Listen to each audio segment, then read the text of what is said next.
Generate a key.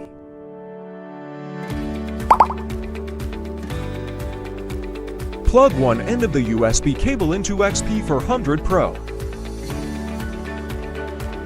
Plug the other end of the USB cable into the IM608 II device.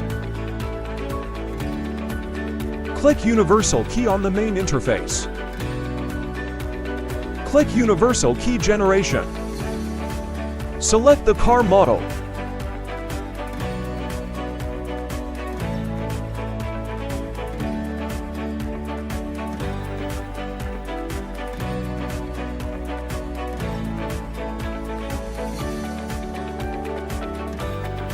Put the key in the XP400 Pro.